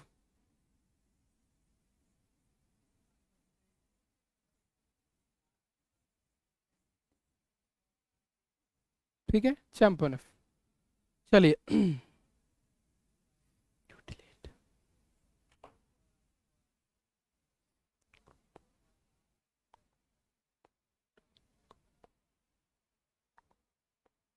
ठीक है। चलिए देखिए, पहले हम किटले डेक्स्टर की थ्योरी के बारे में जानेंगे, ठीक है। तो किटले डेक्स्टर ने क्या कहा,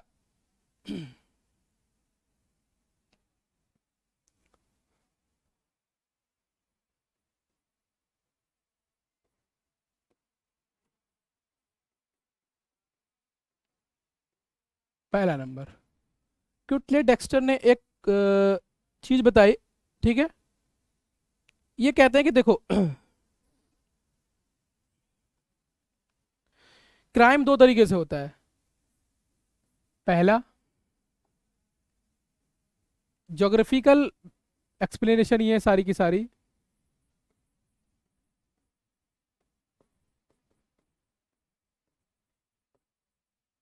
ठीक है, कि क्राइम अगेंस्ट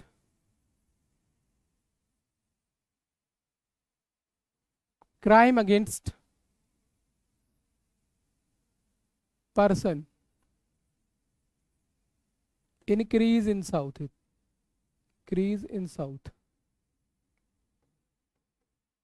ठीक है।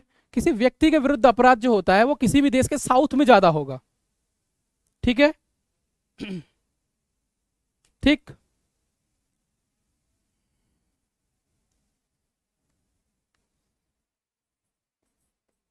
किसी व्यक्ति के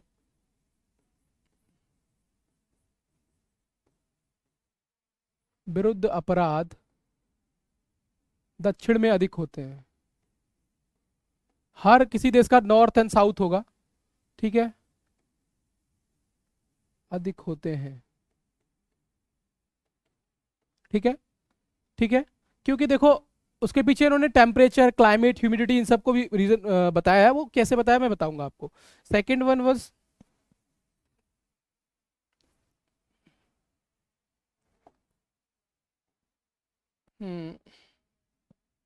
सेकंड, इंक्रीज इन समर, गर्मियों में बढ़ते हैं अपराध जो होते हैं। एक तो साउथ में अधिक होंगे और गर्मियों में अधिक होंगे।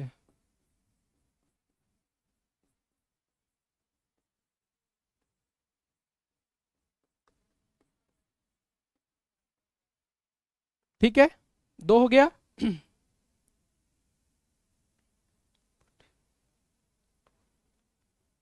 ठीक है, देखिए, तो ये जो क्राइम अगेंस्ट पर्सन है ना, ये पहली कैटेगरी है।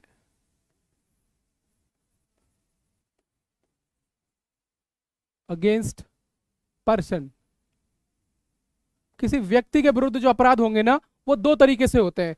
एक तो साउथ में क्या होंगे, वो ज्यादा होंगे साउथ में, और गर्मियों में अधिक होंगे। क्राइम अगेंस्ट पर्सन, ठीक है। जो दूसरी कैटेगरी है,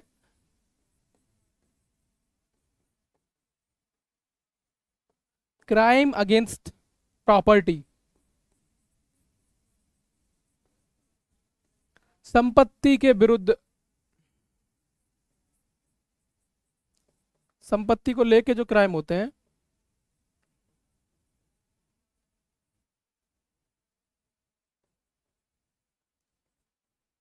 ये दूसरी जो कैटेगरी है।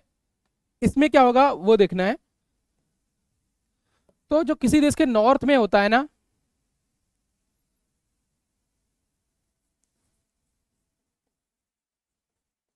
यहां पहला सब पॉइंट है इसका, क्राइम अगेंस्ट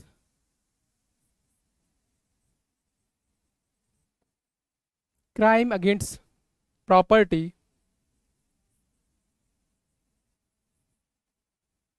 इंक्रीज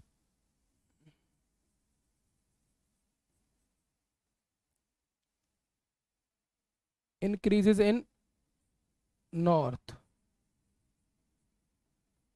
ठीक है, यहां पे समझिए। अब देखिए, जब किसी व्यक्ति के विरुद्ध अपराध करते हैं ना, हम किसी एक स्पेसिफिक व्यक्ति को मार देते हैं या कुछ कर देते हैं, ऐसे क्राइम साउथ में ज्यादा होते हैं इन कंपेयर टू नॉर्थ। किसी देश के दक्षिण भौगोलिक क्षेत्र में क्या होगा, वहां क्राइम ज्यादा होंगे किसी व्यक्ति के विरुद्ध। जबकि जब हम नॉर्थ में आते हैं तो यहाँ पे प्रॉपर्टी के विरुद्ध ज्यादा होता है, अगेंस्ट द प्रॉपर्टी क्राइम ज्यादा होते हैं इन कंपेयर टू पर्सन। जब हम किसी के उत्तर भाग में आ जाएंगे ना, तो संपत्ति के विरुद्ध अधिकार बढ़ जाते हैं और किसी व्यक्ति के विरुद्ध अधिकार घट जाते हैं। ठीक है, सेकंड सब पॉइंट है इसी में, ठीक है।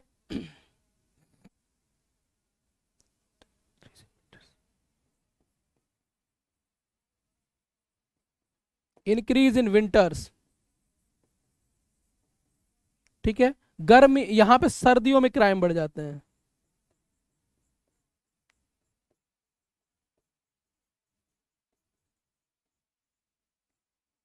ठीक है। जब प्रॉपर्टी के अगेंस्ट होते हैं, क्राइम अगेंस्ट प्रॉपर्टी के अगेंस्ट होते हैं, तो ये नॉर्थ में ज्यादा होते हैं और सर्दियों में ज्यादा होते हैं, सर्दियों में ज्यादा होते हैं। और किसी देश के दक्षिण भाग में क्या होता है, जो क्राइम होते हैं वो किसी पर्सन के अगेंस्ट ज्यादा होते हैं और गर्मियों में अधिक होते हैं। क्यों होते हैं ये? क्योंकि देखो यहाँ पे टेम्परेचर वेरी करता है। ये आगे पढ़ाऊंगा मैं आपको कि जब क्या होता है, हम देखेंगे कि समर्स में थोड़ा टेम्परेचर बढ़ जाता है तो यहाँ पे क्राइम रेट बढ़ जा रहा है ना। इधर क्या हो रहा है कि जब टेम्परेचर घट रहा है तो क्राइम रेट बढ़ रहा है, मगर ये प्रॉपर्टी, ये व्यक्ति के अगेंस्ट है और ये किसके अगेंस्ट है, प्रॉपर्टी के अगेंस्ट। तो ये हमें तीनों पॉइंट याद रखने हैं क्विटले डेक्स्टर की थ्योरी में कि क्राइम अगेंस्ट पर्सन होता है, यहाँ पे मैं लिख दे रहा हूं, व्यक्ति के विरुद्ध अपराध, ठीक है। और ये होता है प्रॉपर्टी के विरुद्ध, संपत्ति के विरुद्ध अधिकार, ठीक है। चलिए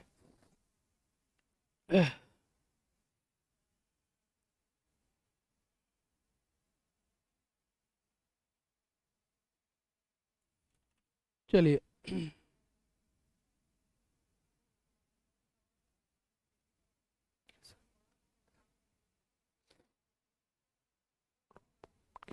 अगला थिंकर है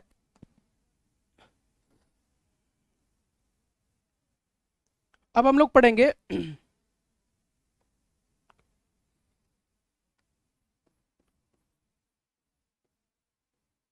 क्रॉपॉप्टरिन, ठीक है।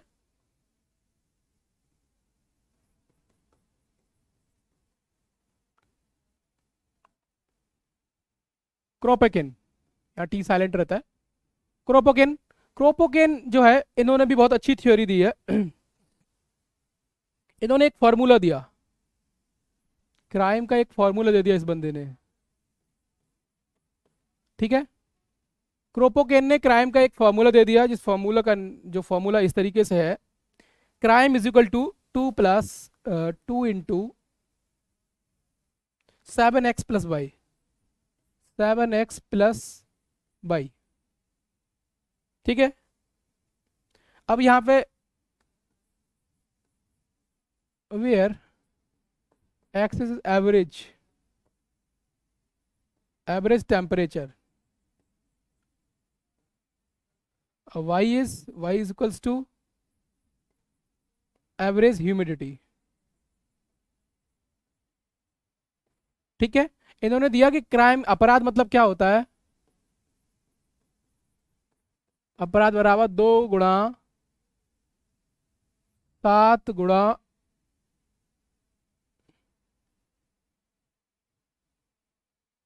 औसत तापमान, औसत तापमान प्लस औसत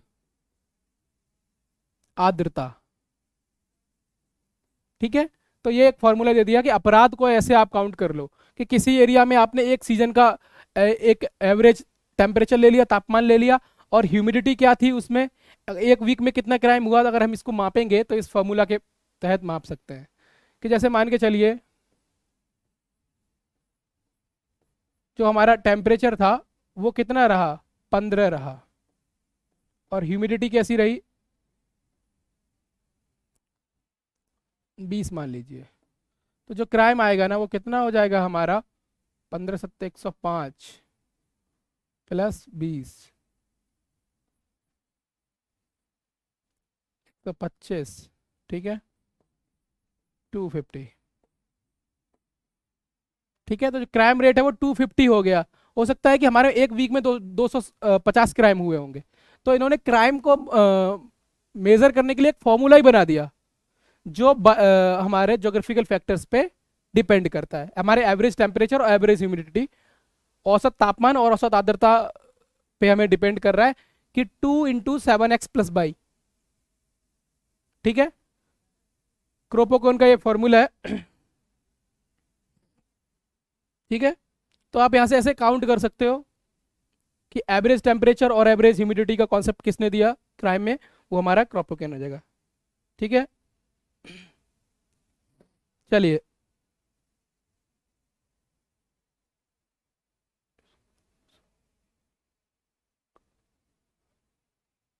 अगला है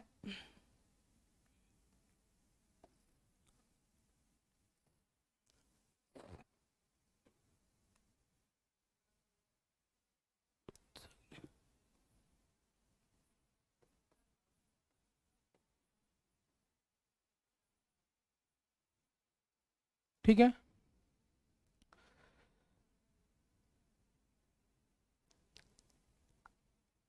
यहाँ पे ए है और ये डबल सी है। ठीक है, लेक्सागने, लेकासागने बोलते हैं इनको, लेकासागने, LACCASAGN। लेकासागने ने बताया कि जो क्राइम होता है ना, वो सबसे ज्यादा हाईएस्ट नंबर जो होता है क्राइम का, वो कहाँ पे होता है, दिसंबर में होता है।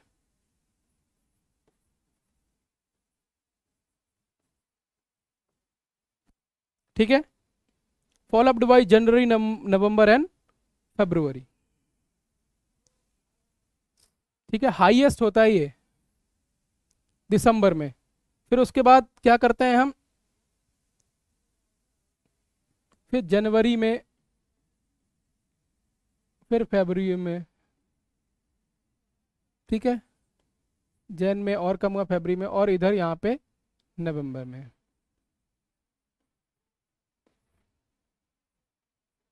ये कह रहे हैं कि देखो भाई, जो क्राइम होता है ना, वो हमारे महीनों के हिसाब से उन्होंने बताया कि नवंबर में थोड़ा ज़्यादा होता है, दिसंबर में हाईएस्ट होता है, सबसे अधिक होता है क्राइम। कब होता है,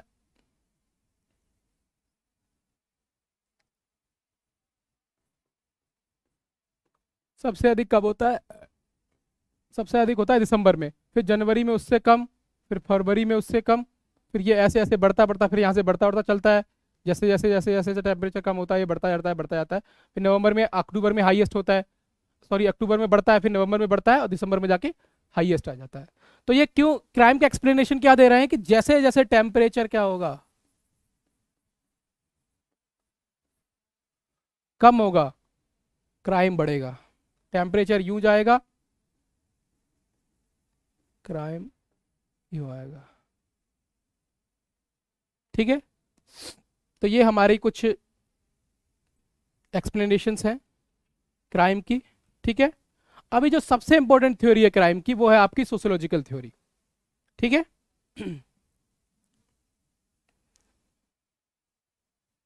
सोशियोलॉजिकल थ्योरी को मैं अगले सेशन में आप लोगों को पढ़ाऊंगा। आज हम लोगों ने देखे क्राइम के, एक थोड़ा रिवाइज कर लेते हैं इसको, काफ़ी लंबा सेशन हो जाएगा वरना ये। देखिए यहाँ पे हमने लैकासागने की थ्योरी देखी कि हाईएस्ट नंबर ऑफ क्राइम कहाँ होता है, दिसंबर में, फॉलोअप्ड by January, February and November. ठीक है, उसके बाद हम लोगों ने क्या देखा, उसका क्रोपोकैन की देखी थ्योरी। क्रोपोकैन की थ्योरी क्या बता रही है कि क्राइम का फॉर्मूला दे दिया बंदे ने, 2 × 7x + 22।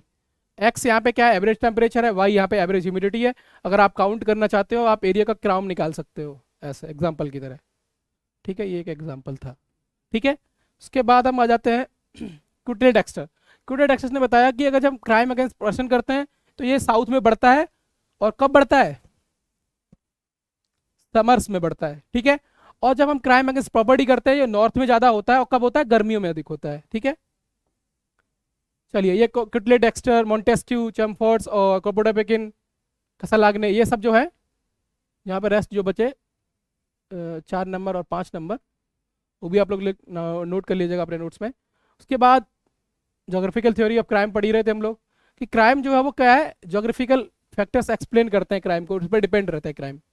ठीक है, और हमने इकोनॉमिक थ्योरी में पढ़ा था कि इकोनॉमिक डिटर्मिज्म में बताया था कार्ल मार्क्स ने कि कैसे जो है पूंजीवाद एवं अपराध के बीच एक प्रत्यक्ष संबंध होता है, अगर कैपिटलिज्म बढ़ेगा तो क्राइम भी बढ़ेगा। ठीक है। उसके बाद हम लोगों ने साइरल बर्ड की थ्योरी देखी थी। ब्रिटिश क्रिमिनोलॉजिस्ट थे साइरल बर्ड, 1938 में बताया कि जुवेनाइल डेलिंक्वेंसी जो इनकी कंट्री में हो रही है उसमें से 19% बच्चे ऐसे हैं जो एक्सट्रीमली पुअर होते हैं। ठीक है। सबसे अधिक गरीब होते हैं उस कैटेगरी से आते हैं, तो जो जितना गरीब है उतना अधिक क्राइम करेगा, है ना। ये हम लोगों ने मोड ऑफ प्रोडक्शन के बारे में देखा था, और ये डच स्कॉलर बॉन्गर के बारे में देखा था, है ना। ये क्या कह रहा था भाई कि जो क्राइम है ना वो मोड ऑफ प्रोडक्शन पे डिपेंड करता है कि हमारा मोड ऑफ प्रोडक्शन कैसा है। मोड ऑफ प्रोडक्शन हमारा कैसा है, अगर मोड ऑफ प्रोडक्शन हमारा ट्रेडिशनल है तो क्राइम अधिक होगा, अगर वो टेक्नोलॉजिकल और इनहेंस है तो कैसा होगा, क्राइम कम हो जाएगा। ठीक है। उसके बाद हम लोगों ने ये इटली का जो फॉरेंसारी का देखा कि 60% जो पॉपुलेशन गरीब थी उसमें से पूरी इटली में जो क्रिमिनल्स थे वो 80 से 85% जो कैसे थे, उस कैटेगरी से बिलोंग कर रहे थे। मतलब जो जितना गरीब है उतना ही क्राइम अधिक करेगा वो। ठीक है। तो ये हमारी इकोनॉमिक एक्सप्लेनेशन थी। उसके बाद हम लोगों ने साइकोलॉजिकल देखा था कि आईक्यू जो होता है, अगर आपका जितना आईक्यू कम है तो चांसेस हैं कि आप उतना ही अधिक क्राइम करोगे। ठीक है। तो ये हम लोगों ने वहां पे देखा था। इससे पहले हम लोगों ने हेनरी गोडार्ड को देखा, जिन्होंने क्रिटिसाइज किया था साइकोलॉजिकल थ्योरी को। साइको साइकोजेनिक है वो यहाँ पे आप थोड़ा सा मुझे लग रहा है मिस्टेक हुआ है, साइकोजेनिक। हेनरी गोडार्ड, नहीं नहीं नहीं, ये साइकोलॉजिकल सही है, वो हेनरी गोडार्ड का ही था। ये जो किया था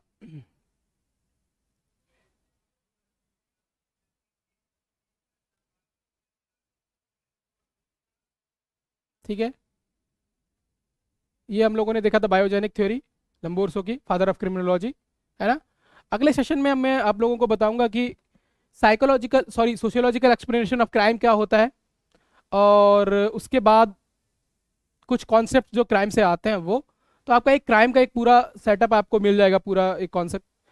अगर आप लोग डिटेल में और भी पढ़ना चाहते हो तो आप हमारा सी यू सी एट का बैच चल रहा है, सी सी यू एट स्टडी कैपिटल 2023, ये ऑनगोइंग बैच है स्टडी कैपिटल का, आप इसको ज्वाइन कर सकते हो।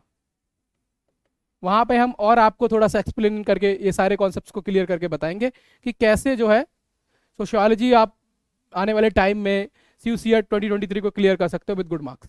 ठीक है। चलिए, तो आज का सेशन यहीं पे एंड करेंगे। Thank you to all.